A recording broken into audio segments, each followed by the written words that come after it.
Good.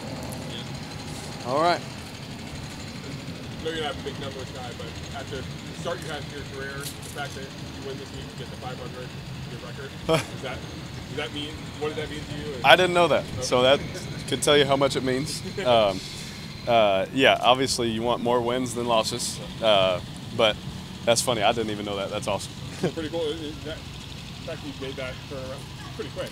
Yes. From, Whenever you start 0-10, it usually doesn't end well, but I'm glad that we're trending in the right direction. Yeah, that first year, as we all know, was rough for everybody. So, to be able to, win some more games since that day, it's a good thing.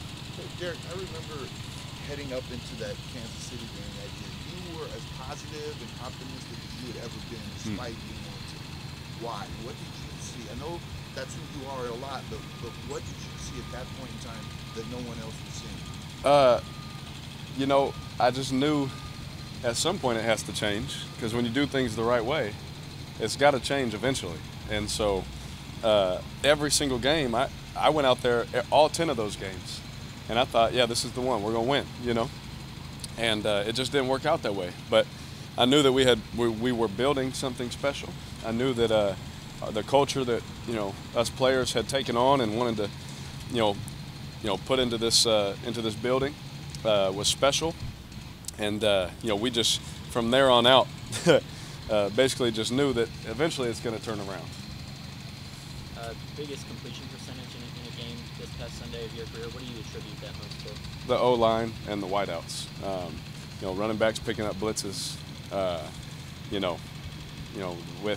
with the way we're able to pick up blitzes, we're able to hit go routes for touchdowns. We're able to push the ball, on Crabtree going across the middle on a deep route a couple times. Without them doing their job, I can't do it by myself. Everyone gives the quarterback credit and all those things because you always touch the ball, but I give all those guys the credit. See Marshall Newhouse, talking about the O-line. What did you see from him? And, obviously on the left side for most of the preseason, and now working on the right side. What has he brought to you guys? Yeah, he's very athletic. For how big he is, you can really see it on some of our stretch plays. When he's on the backside having to cut people off, the way he can open up and run. He's really special in his athleticism. And obviously Mr. McKenzie knew him from beforehand, so he knew what he had in him. And ever since he's shown up here, he just shown us that no matter, it's like everybody on this team, no matter what coach asks us to do, we're going to do it with everything that we have, because that's the culture that we've built here, and he's the prime example of that.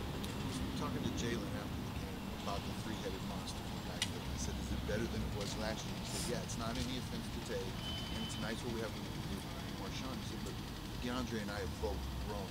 Yeah. In what way have you seen those two guys grow? Yeah, absolutely.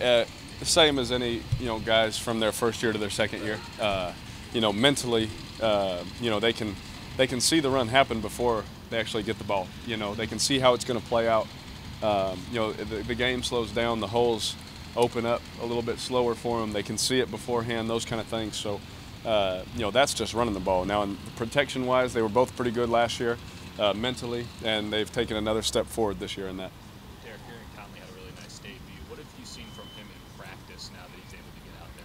Well, yeah, in the offseason, I think we talked about him. I thought he was going to be a good player. I really did. And like you said, you never know till you get in the games. But he went out there, and I thought that he did really well. He gave up the comeback, which will haunt him. Because any rookie DB dreams of no one ever catching the ball on him. Which is how they should be.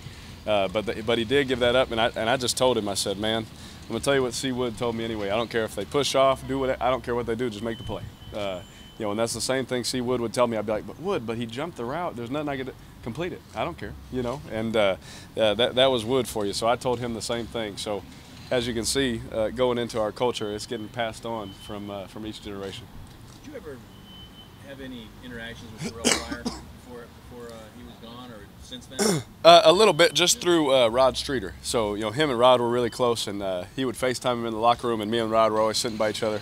So I'd talk to TP on there and things like that, and he's nothing but a great guy. I haven't heard anything else, but I haven't gotten to spend time with him. How impressive is it though for him to come in the league as a quarterback and now he's doing big things as a receiver? Unbelievable, right? Like it's it's something that people see. They're like, oh yeah, that's really cool, but they don't understand how hard that is. Like to, play quarterback your whole life, even in the NFL, make it as an NFL quarterback, and now we're going to move you to receiver and be successful. And not only that, he did it with multiple quarterbacks, last year, which is ridiculous. So I think that he deserves a lot more credit than he just gets. There are people who scout the Raiders, and I saw a sort of review of Ari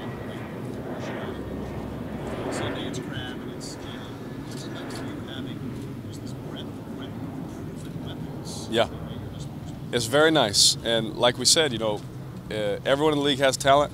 I feel like we have a lot of talent, I think that our front office and our coaches have done a great job of bringing that in, but it doesn't mean anything unless we go out and do it on the field. And that is the coolest part to me, is that our guys sat in there in meetings, attentive, ready to learn what's next, what's the game plan. And when we hit this field, it'll be full speed. It'll be all out, everything they got. And I think, it's cool to have the weapons and all that, but the cool thing to me is what we do, not even on Sundays. It's what we do in between the days, leading up. Speaking of talent, we saw your music. That's right. If you could just kind of comment on how long it took and just how it came out. Oh, it literally took us a couple hours. That's it. All of the takes were because I kept laughing.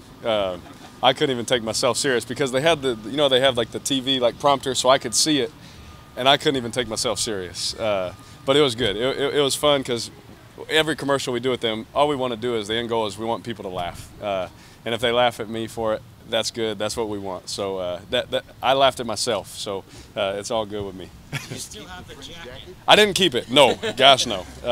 As soon as I walked in and we had our little dressing rooms, me and my brother looked at that jacket, and I was like, I really hope that's not the one. And sure enough, it was. But that's all right.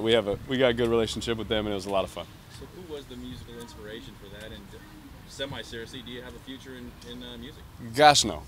No, it was all just obviously everyone's talking about the commercial, and that's great because it's for the credit union, it's for the bank, bringing awareness for them and all the work they do with the teachers there in the Central Valley. So, that is our end goal. Obviously, people get to laugh along the way, but just to bring the awareness, if I have to wear something silly to do that, it's all right.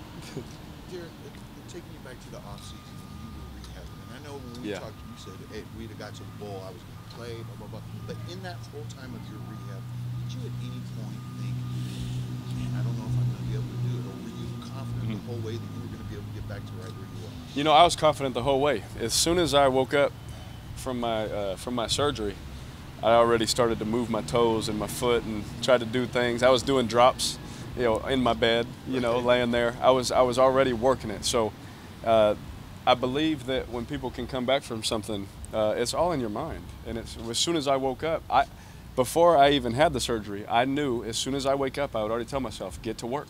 It's time to get back. And so right when I woke up, I was laying there in my bed, still throwing up a little bit, and but moving my feet, trying to work and doing those things. Did you, since we're past it now, did you ever cheat? Did you ever go ahead faster than they were telling you? Yes. Yeah, absolutely. Now within certain guidelines, I would never do it in a sense to where it would have hurt me and hurt this organization. But I absolutely pushed their limits and probably stretched them a little farther than they wanted. Anything more for Derek? Derek, this offense prides itself on efficiency and execution. How does a guy like Josh Morgan impact? Oh man, he's a heck of a player. Their whole defense is loaded, obviously. And I have nothing but respect for Norman. I think he's one of the best players in this league. But again, like I said, we're playing one of the best. We're playing a young guy. We're playing other guys. It really doesn't matter. I have to go through my reads. Now you're aware of what he can do and where he's at, so you don't want to be stupid with the ball, but you just go through your reads and just play football. Thanks, guys. Thank you. Thanks,